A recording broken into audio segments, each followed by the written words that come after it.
Thanksgiving. I know I didn't post on Monday like I usually do, but I actually got my wisdom teeth taken out. Yeah, I don't know if you could tell, but it's a little bit puffy, and so I couldn't film.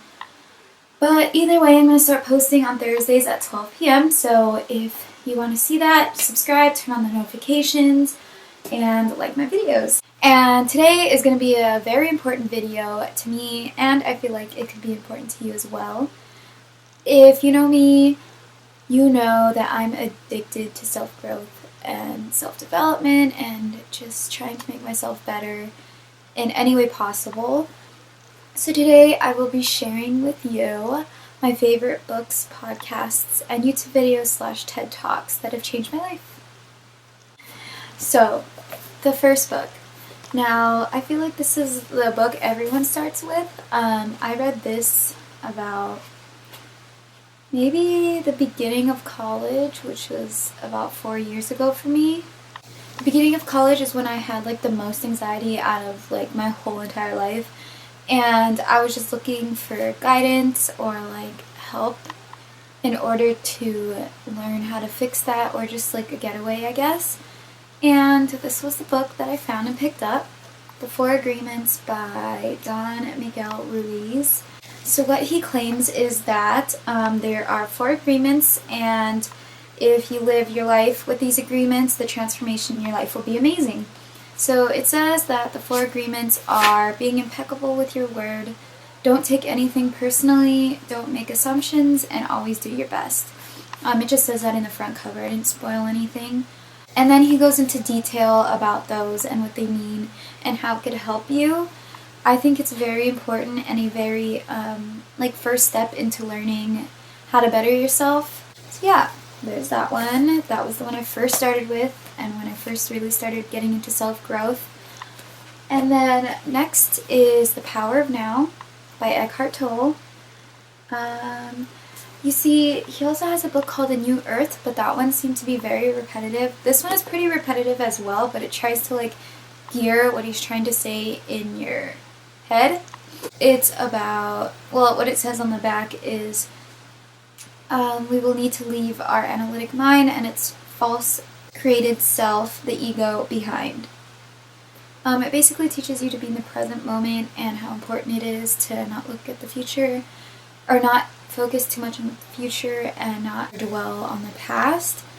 So it's basically the power of being present in the moment, to embrace the boredness, like when you're bored, to embrace it, and to like love every second of it, love all the little things in life, like simple things like brushing your teeth, like you're home, you have a toothbrush, like you have the chance to brush your teeth, basically like that.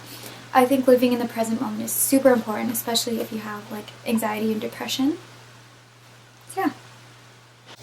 And it also teaches you like how to be happier and how to eliminate all the like excess stress that you don't need, that us humans tend to focus on. So yeah, that was The Power of Now by Eckhart Tolle.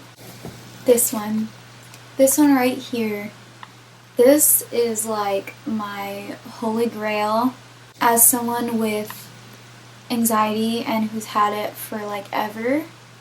This one changed my life. Like, it's called Fear, Understanding and Accepting the Insecurities in Life by Osho. It says Osho takes the reader step by step over the range of what makes human beings afraid, from the reflexive fight or flight response to physical danger to the rational and irrational fears of the mind and its psychology. It also ends with a series of meditations which are designed to help readers experience a new relationship with fear and begin to see fears not as tumbling blocks but as stepping stones to greater self-awareness and trust. So this, oh my gosh.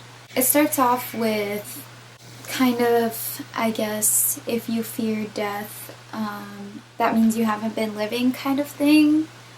It explains it in detail and all that stuff, and how they're not opposites, they go together. And you could just read all about that in here because it's very hard to explain that.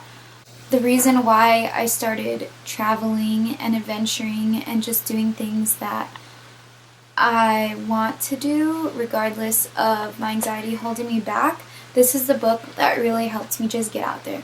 I was terrified of planes and flying. But I've always wanted to travel, and I'm like, how am I ever going to get to travel if I can't fly? Like, just do it, basically. And they teach you how to have a good relationship with your anxiety, and having a good relationship with fear is very important. You can't get rid of like fear and anxiety, but you can learn to have a good relationship with it. And that's what I got out of this book.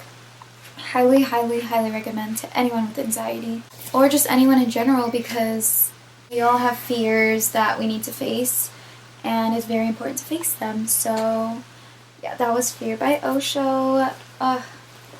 Now we have the famous Marie Kondo, The Life-Changing Magic of Tidying Up. I actually never read the whole thing, but I had my own way of interpreting it. I threw away half of my room. I never finished the whole thing, but I think it's really important that it took me to that first step already. Like, I threw away so many things, and anytime I buy new clothes, I need to get rid of clothes first, and I just want a more minimalistic vibe. It basically says that the less stuff that you have, the less stress that you have. So like picking out your clothes in the morning, if you have like hundreds of pairs of clothes, you're just going to have a hard time like choosing what to wear. Just choose your favorite. And some of the stuff in your closet you don't even wear. So just choose your favorite clothes, and you'll always be happy with what you wear. And unfortunately, I was never the type to be like super clean and tidy, and this gave me like that first step to like adulthood and being clean and tidy. I never even knew that I wasn't clean and tidy, or that my family wasn't, until like, I guess minimalism started becoming a thing, and I started like, you know, when you walk your dog and you look at people's garages and it's just filled with like storage stuff that's unnecessary and just adding like unnecessary stress to your life. Are you ever going to open that? No. And the messiness just makes you more stressed about it. And basically when you're looking through all your stuff, you gotta look at the item and be like, does this item spark joy to me or not? Like, do you use it? Do you love it? Or not? So yeah, that's the life-changing magic of tidying up. And then we have How to Win Friends and Influence People by Dale Carnegie. This is also a holy grail. I mean, obviously all of them are, since they're all things that have changed my life.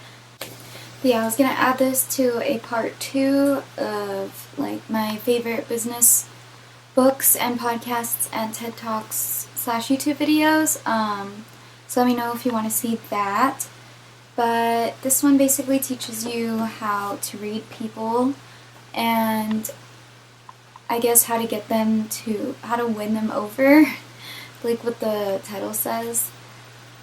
And this is one of those books that you should take notes and highlight and or reread, because it has a lot of important points, like when getting a job, or just in class and networking, or public speaking and other stuff like that. Or just like if you have anxiety in general and just speaking to people, it really helps you read the person and learn about the person and learn what people like and what they don't like.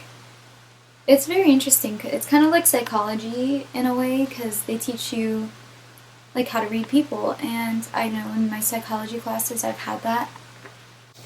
It just gives you a lot of self-confidence in the workplace and in the real world place, and I think it's very important that everyone should know about. So that's this book. This one's just super important for everyone in their everyday life.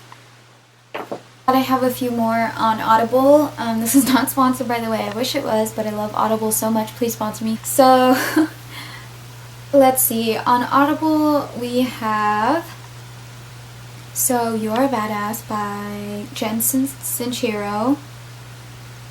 It basically says how to stop doubting your greatness and start living an awesome life. This one I've re-listened to twice. I think it's always important to re-listen to it. It kind of touches base on the law of attraction and just being the best you and embracing yourself and having self-confidence and stuff like that. I just love that book so much. And then now for podcasts. I'm just gonna say my favorite podcast shows, because some of them have like hundreds of them that I just think are the best. Yeah, so we're going to start with Optimal Living Daily, my favorite. So, Optimal Living Daily, personal development. Every episode is about 10 minutes long, and it just covers a bunch of topics that you need basically in your everyday life. So, let me just read some of the titles. Like this one's titled How to Minimize Holiday Stress. By Charlene Johnson on lowering stressful situations for Thanksgiving. Allow Space to Screw It Up by Anthony. So he basically reads really good blog posts that he finds on the internet and then compiles it into a podcast series. 7 Little Ways to Make Life Simpler. An Intro to Intentional Living. 4 Ways to Cope with Negative Emotions. The Magic of Early Mornings. How Meaningful is Your Life? 10 Helpful Habit Guidelines. There's basically and he posts every day, like Christmas, Thanksgiving, every single day. And I just think it's so amazing. Like sometimes I skip days and then I get to splurge on like 10 podcasts in one day. So yeah, that's by Justin Malik. And then another one is the Goop podcast. They basically talk about kind of like the same thing but longer, I guess you could say. Let me just read you some of the titles so you get a gist of what it is. So some titles are How to Move On from Your Imperfect Childhood, How to Defeat Your Inner Critic, and then another podcast is In Progress. I like season 1. I haven't really seen season 2 yet, but I really love season 1. My favorite ones were How to Transition to a Purposeful Life, What's My Purpose, How to Nurture Self-Love, How to Present Your Best, Most Real Self, and Taking the Plunge.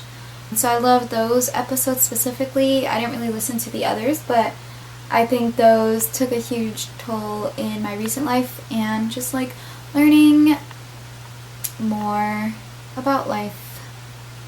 So now for YouTube videos, I'm going to start with a TED Talk. This is my all-time favorite TED Talk. I've listened to it about 5 times now, and I just think it's amazing. The TED Talk by Mel Robbins, How to Stop Screwing Yourself Over. She basically talks about what her book is called, which is called The 5-Second Rule, and she also talks about a bunch of other things and how you're never going to feel like it, so if you just do it like right now, you basically count down to 5 and just do it. Pushing it does not make anything better for yourself or whatever it is that you're going to do. And it's really good for motivation and just your career and in your own life and stuff like that. And then a few people that I found, actually Nazanin Kavari, How to Be Confident and Love Yourself, and that's when I first started getting into self-growth. So I think that's a really good video to start off with as well. And then Cardia Milan had one, 8 Tips to Living Your Best, Happiest Life. I actually have a playlist on YouTube. It's called Change My Life, if you wanted to look at that, because I'm just going to go over a few of them, not all of them. Isabel Palacios was also how I started getting into spirituality and like self-growth.